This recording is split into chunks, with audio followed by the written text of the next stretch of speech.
Hello again and welcome to another Warhammer 40k Morning Glory video. In today's episode, we shall be continuing our series on the Imperial Guard 10th edition index and the data sheets contained therein. This time, we need to have a look at everyone's favourite advisors, the Regimental Attaches. This group of learned men bring a whole host of buffs and force multipliers to your army, and they are a valuable asset to any budding guard commander in the field. However, the Imperial Guard is not exactly in short supply of supporting units, and these guys are up against some pretty stiff competition for getting into your army list. So without further ado, let's main gun range, broken arrow, and witness some doom, and see if the Regimental Attaches can make the cut. As is tradition, let's begin with a brief overview of what the hell Regimental Attaches even are.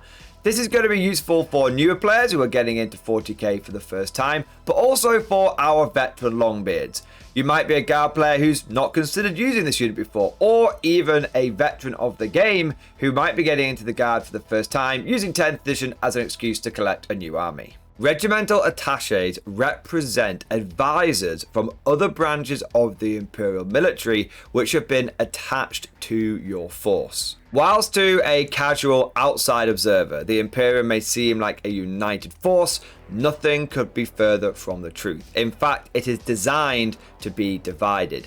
This is because of the Horus Heresy. Humanity learned some pretty harsh lessons from that whole thing, and they realized that no commander should have unified control over land, air, and psychic forces. Whilst this has undoubtedly made the Imperium's military might much less effective, it has arguably reduced the risk of rebellion as well. But at the end of the day, these different forces, these different branches still need to be able to talk to each other and coordinate when shit really hits the fan. And this is what the attaches do. But how does all of this translate onto the tabletop? Well, let's dive into the data sheet now, and we'll begin with the unit composition. To start off, you get 3 models in the squad: a massive ordnance, an officer of the fleet, and an astropath. If you're a veteran guard player, you'll be scratching your head and going, wait, they're not 3 separate models anymore? Nope, you have to take all 3. You don't have a choice. In previous editions, you could choose to take a massive ordnance and leave the officer of the fleet and astropath at home, or you could take an officer of the fleet and so on and so forth. But now they are a dedicated group of advisors that come together in one single unit. This is very unusual. Advisors and attaches have been a thing for the guard since 5th edition, but you've always been able to pick and choose which ones you want. I'm kind of surprised that Games Workshop went down this route, but hey, the whole unit now comes in at 40 points at the time of recording this video. That's actually pretty good. I know normally we save points to the end, but because of the unique situation here, I thought I'd mention it at the beginning. These guys used to be between 25 and 40 points each.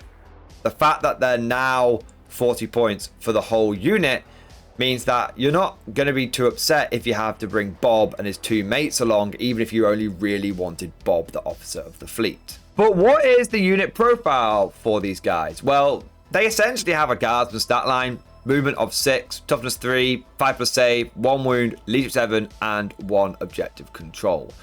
That is your standard issue human profile. It's nothing particularly noteworthy, nothing to write home about. But remember, you're not taking these guys for any sort of combat capability. They come equipped with las pistols and close combat weapons. They only get 1 las pistol shot each. It's not even a special one. And the close combat weapon isn't some sort of special power weapon. No, it's literally 1 strength 3 attack.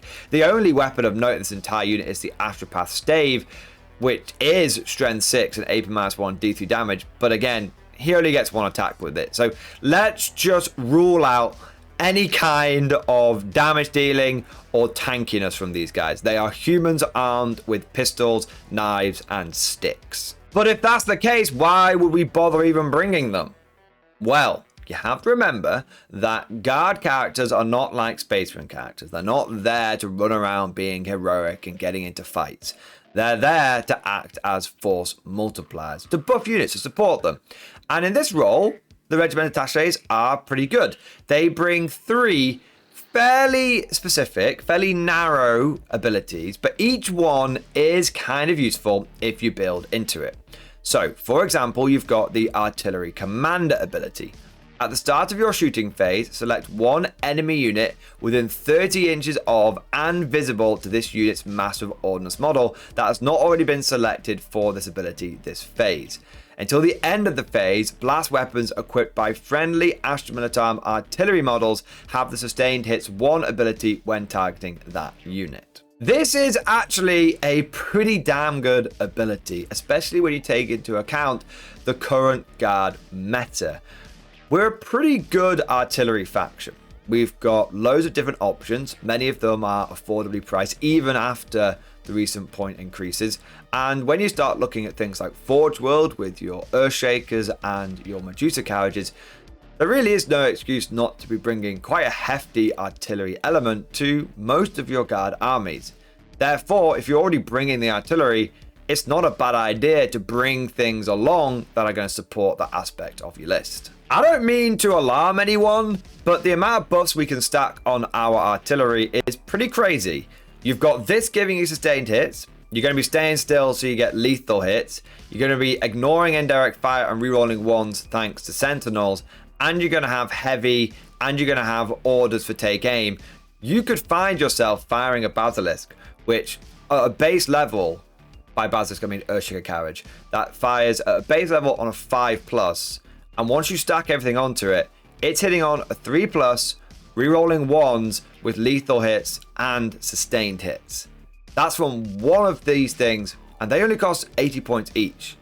If you were to stack 3 Earthshaker batteries and 3 Medusas and support them appropriately using things like the Massive Ordnance, you're going to have a hell of a lot of firepower. Okay, so I think I've made my point clear. I've wanked off the Massive Ordnance enough. Let's move on to everyone's favorite haughty, arrogant flyboy, the Officer of the Fleet.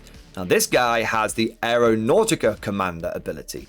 At the start of your shooting phase, select one enemy unit within 30 inches of and visible to this unit's Officer of the Fleet model. Until the end of the phase, each time a friendly Astra Militarum aircraft model makes a ranged attack that targets that unit, add 1 to the hit roll. Now, I know that many of you watching this video are like me. You're good loyal guard commanders, and the way you like to fight your wars is with your bayonet in hand, frontal assaulting that position. Drive them, men, drive them. And the idea of flying around in some sort of kite, doing all sorts of fancy maneuvers, it's just not the way that men fight wars. Am I right? Yes, yes, damn the Navy, damn. MI does the dying, Fleet does the flying, all of that good stuff. But hang on. Before you dismiss the Aeronautica Commander, consider the following. Firstly, flyers are no longer limited to 2 in your entire army, as was the case in 9th. You can take 3 of each flyer. Now, that doesn't mean you're going to turn it with 12 flyers, although you might do Broken Arrow. I say again, Broken Arrow. Of course, of course. But there is definitely an argument to be made, and I will be releasing a video going into full details on this later this week. But there is an argument to be made for really leaning into flyers. They're very cheap. Lightnings are 130 points. Avenger Strike Fighters are 130 points. Both of them bring great firepower, but the only problem they have is they have a basic ballistic skill of 4+. That goes away if you start using the Aeronautica Commander. Because unlike orders, which need to be done in the command phase, which doesn't help you if your flyers are in reserve strafing on, the Aeronautica Commander is done in the shooting phase. So what that means is when your flyers go in reserve, if you've got an Officer of the Fleet, you're not punished the first turn they come in. You're not hoping that you get those 4s off. Not at all. You can use Aeronautica Commander and pair that with Daring Recon, and suddenly your very cheap yet very punchy fighters are now coming in and hitting on 3s, rerolling 1s. Now, what's wild is it doesn't say that your Astra Militarum aircraft needs to be flying. So if you start pairing this with things like vultures, which arguably are very, very good, they're expensive, but they're very tough and they bring a hell of a lot of firepower. Your vulture, if it starts on the board in hover mode, can receive an order straight away, which means you can give it take aim.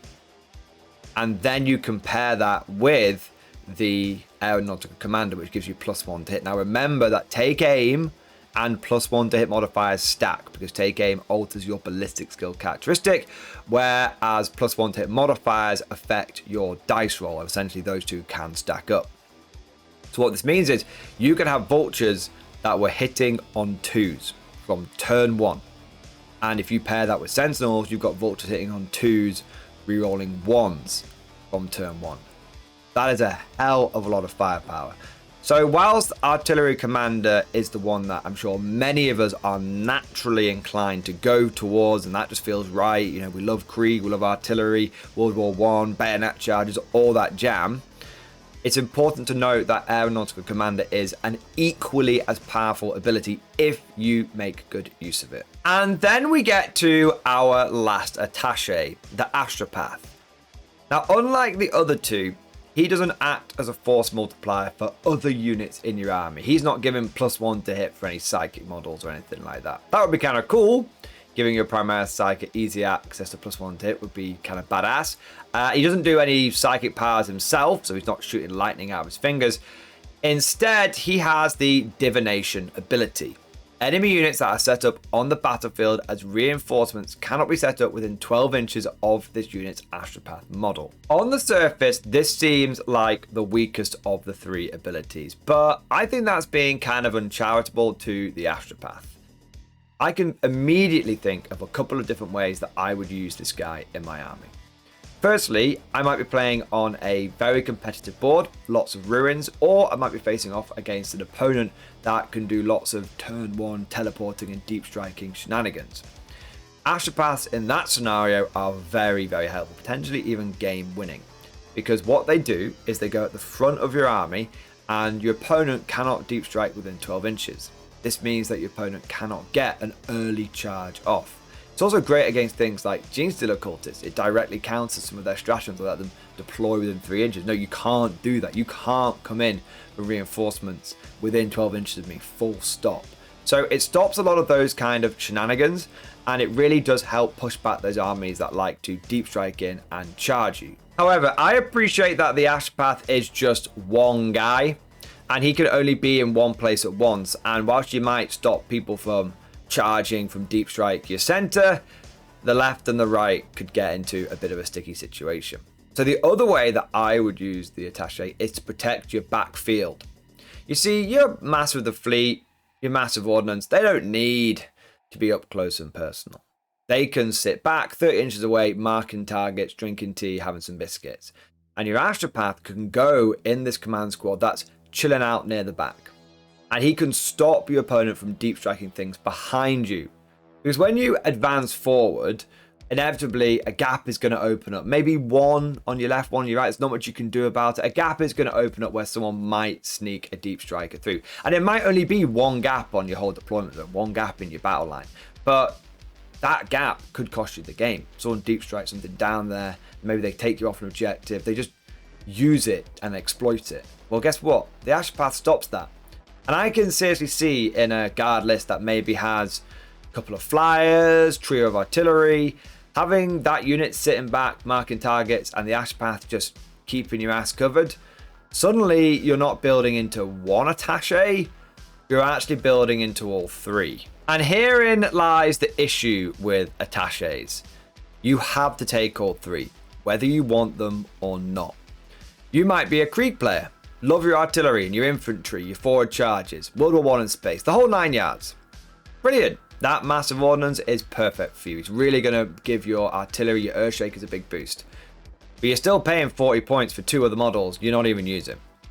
But maybe you're a flyboy, maybe you're a Scion player, you've got some Valkyries, some Vultures, or maybe you're spamming those lighter aircraft. Amazing. Also the fleet got you covered. But you're still paying for a massive ordnance and an Astropath you're not using. This is both the greatest strength and the greatest weakness of the attachés. They bring so many buffs, but it's kind of tricky to make use out of all of them in a game. And if you do try, there is a risk you end up spreading yourself too thin.